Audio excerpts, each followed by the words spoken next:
নির্বাচনে। আপনারা সেইটা করেন। যেহেতু আমরা আসি জাতীয়করণের জন্য, সচিবালয় কি চিঠি করলো না করলো এর খাসারা তার আমাদের সময় আছে? আমাদের কাছে ভাব নাই, পরনে কাপড় নাই। এখন আমরা জাতীয়করণ বাদ দিয়া আমরা ঘরে চলে যাবো? সচিবের সময় নাই, উপদেষ্টার সময় নাই, তারা আমাদের লিয়াজু দেবে। কিসে চাইলে লিয়াজুর কোনো আমাদের এখন সময় আছে? জীবন আমাদের চলে, আমাদের জীবন আজকে চলে। এই দেখেন আমাদের শিক্ষকেরা এই আপনারা আছে বাচ্চা ছোট রাখিয়া বলে বাচ্চা রাতে কান্নাকাটি করে। আপনারা পুরুষ শিক্ষক, কোনোদিন মহিলা শিক্ষকের কষ্ট বুঝবেন। আমরা সংসার সামলাই, তারপর আমরা আমাদের কর্ম সামলাই, তারপর আপনারা আমরা এই মাঠে আসি। আমার দুঃখ বোঝার বাতায় নেতৃবৃন্দ নাই আমি মনে করি। আমি মহিলা, আমি একটা ছোট পদে কাজ করি, বড় বড় নেতৃবৃন্দ আমাদের এইখানে। আমি অত্যন্ত ছোট পদে পোস্টে একটা কাজ করি। আমি কি নারী বিষয়ক সম্পাদক। ওটা ইচ্ছে করে তারা লাথি মেরে ফেলাই দিতে পারবে। জাতীয় কারণে ঘোষণা হইলেও লাথি মেরে ফেলা, আমার না হইলেও হবে, কিন্তু আমি তা চাই না।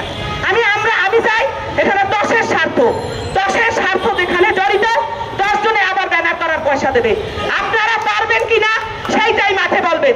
আমরা একটা করবো প্রধান উপদেষ্টা বাসভবনের সামনে। এইটা যদি রাজি থাকেন আমরা আইছি জাতীয় কারণের জন্য। এখন আপনারা মতামত বলবেন, আমাদের নেতৃবৃন্দ সেইটার উত্তর দেবে। আমি আর কিছু শুনতে চাই না। সচিব আমাদের সাদাই হয়েছে, কে আমাদের নির্দয় হয়েছে দেখার আমাদের দরকার নাই। ওরা আমাদের খালাতো ভাইও না, আপন ভাইও না, চাচাও না, খালুও না, কিচ্ছু না। ওরা আমাদের জন্য কিছুই করবে না।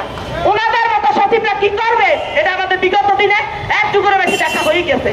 আপনারা জানেন সাধারণ উপজেলায় যখন পর্যন্ত যান তখন পিয়নের ধান্না করা লাগে, ও স্যার পিয়নের সার বলার লাগে। আমরা শিক্ষক এত অবহেলিত, সেইখানে নেতৃবৃন্দ এখনো কেন কঠোর হইতে পারে না? সচিবরা আমাদের সব সময় লাগাইয়া পোষাইয়া রাখছে এক যুগেরও বেশি। এখন কি সেই সময় আছে? এই যে সময়, আমরা যদি এই সময় কথা সুযোগ হারাই এইটা জীবনে আর পাবেন না। অন্তর্বর্তীকালীন সরকারের বিরুদ্ধে অনেকেই লাগছে, সুস্থে তারা দেশ সংস্কার করতে দেয় না।